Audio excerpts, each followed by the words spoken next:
Quel honneur de faire de la radio avec Karima Brick tous les jours. Une vedette. Ben oui, c'est pour ça que tu as mis ta belle chemise aujourd'hui. Je me suis mis beau aujourd'hui. Chic. Je me suis mis beau aujourd'hui, puis c'est que des hommes qui me complimentent depuis ce matin. Fait que, ben écoute, peut-être que j'ai des questions à me poser. Je peux passer de l'autre côté de la clôture. On peut tout faire aujourd'hui en 2026. Ben écoute, ça te fait bien. Ben t'es fine, hein, fine. Tu Moi, vois? Tu sais, en passant, j'ai de plus en plus de gens qui m'écrivent pour me dire arrête de porter des t-shirts, habille-toi comme du monde. Il y a du monde dans les couloirs aussi qui me disent ça. Puis j'ai déjà eu la discussion avec toi. Tout est calculé. Tout est calculé. On veut savoir le secret. Ben non. Un jour, vous OK, comprendrez. Rémi porte des t-shirts parce que c'est une stratégie délibérée. C'est Un tout... jour, tu vas écrire ta biographie là-dessus. Il y aura un chapitre sur le t-shirt. Peut-être deux. Peut-être deux t-shirts, deux chapitres. C'est pas si intéressant non plus. Plus intéressant que les propositions de Charles Milliard. Il nous est arrivé hier, en pleine émission, on fait une conférence de presse. Il y en a qui sont impressionnés par la transition en arrière de la vitre. Conférence de presse de Charles Milliard hier.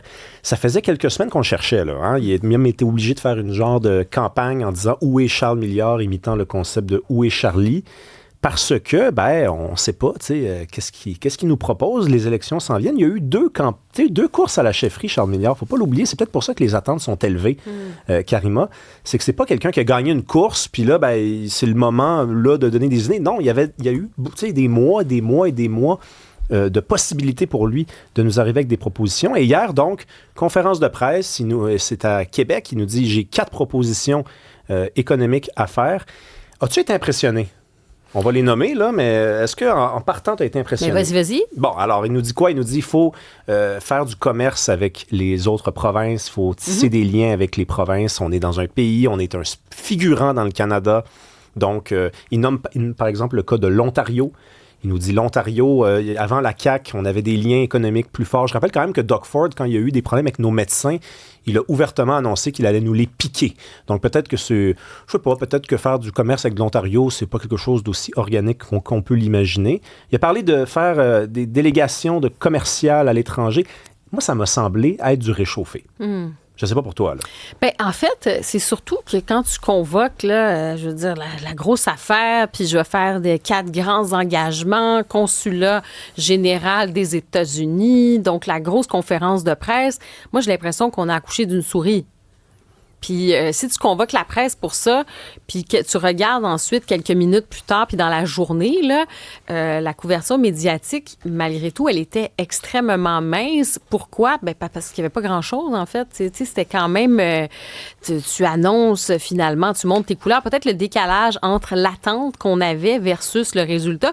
Je te dis pas, tu sais, sur la question des tarifs, puis de l'approche, lui, il n'est pas du tout dans l'approche de Doug Ford, là, tu sais, de cette agressivité-là. Il dit non, c'est pas la bonne... je paraphrase, mais je veux dire, c'est pas la bonne méthode pour lui. Il parle de recréer effectivement ces alliances-là avec l'Ontario d'un point de vue là, plutôt commercial. Il parle de ces fameuses missions dont tu as mentionné, là, des missions économiques. Mais moi, ce qui m'a embêté, c'est que j'ai trouvé qu'on était beaucoup dans l'effet d'annonce. Ben oui, on annonce qu'on annonce. On annonce qu'on annonce, puis à un moment donné, c'est pas tu te saisis d'un enjeu précis, puis tu dis, regardez, je vous annonce ça, il s'est passé ça, là, j'ai eu une rencontre, telle affaire, je vais faire telle chose. C'est ça, je trouve qu'on fait beaucoup de sur place et ça va prendre plus que ça, manifestement, pour Charles Milliard. Je trouve dans la communication, il y a quelque chose qui ne va pas. Je te donne un exemple. Regarde ce qui se passe avec Québec solidaire, qui n'est pas nécessairement très haut dans les sondages, mais qui réussissent quand même à occuper du terrain dans les médias, notamment Ruba Gazal, on l'entend quand même pas mal, sur la question du logement, sur les épiceries. Donc, c'est un truc précis.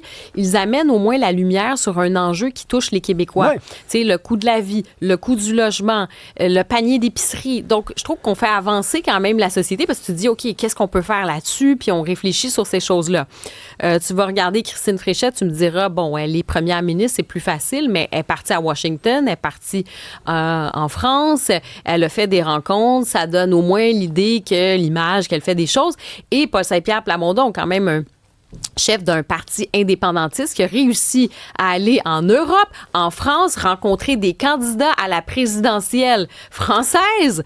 Donc, qui essaie déjà de tisser des liens, de dire il faut élargir, quand on dit qu'on veut ouvrir de nouvelles routes, puis diversifier notre économie, puis trouver des nouveaux partenaires. Il n'a pas attendu d'être premier ministre, s'il l'est un jour, pour commencer à travailler. Il est allé, il y a eu une super couverture médiatique en France. Bien, Charles Milliard, comme tu dis, le Parti libéral du Québec, c'est un parti quand même qui est là depuis... On s'entend, là, c'est pas né... C'est le plus vieux parti de l'histoire du Québec, 1867. Tu sais, c'est comme pas un parti qui est né de la dernière pluie. Tu as une grosse organisation, tu as des réseaux.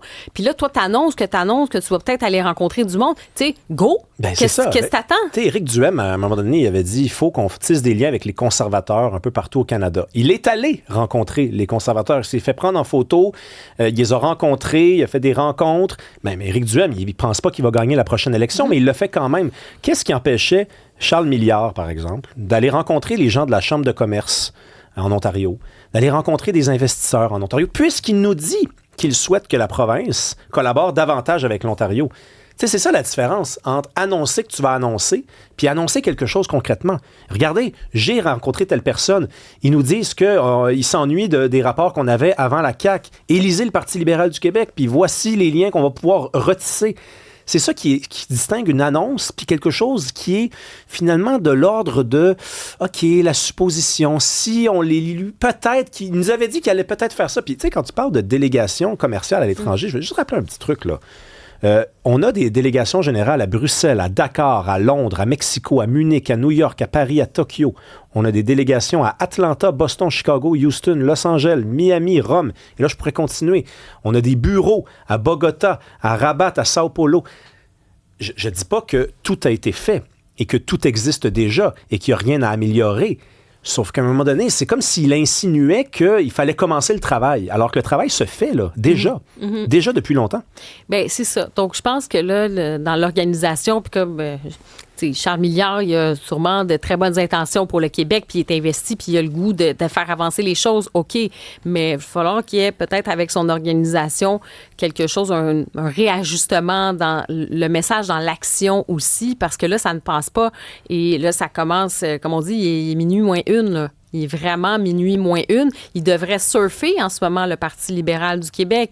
Écoute, à la tête des intentions de vote, tu as un parti qui est souverainiste. Ça devrait juste déjà là, être pas mal plus facile parce que l'argument de peur du référendum, bien, qu'est-ce que tu veux, ça fonctionne toujours. Là, l'épouvantail du référendum, tu fais que sortir ça. Donc, imagine, tu as déjà ça en partant.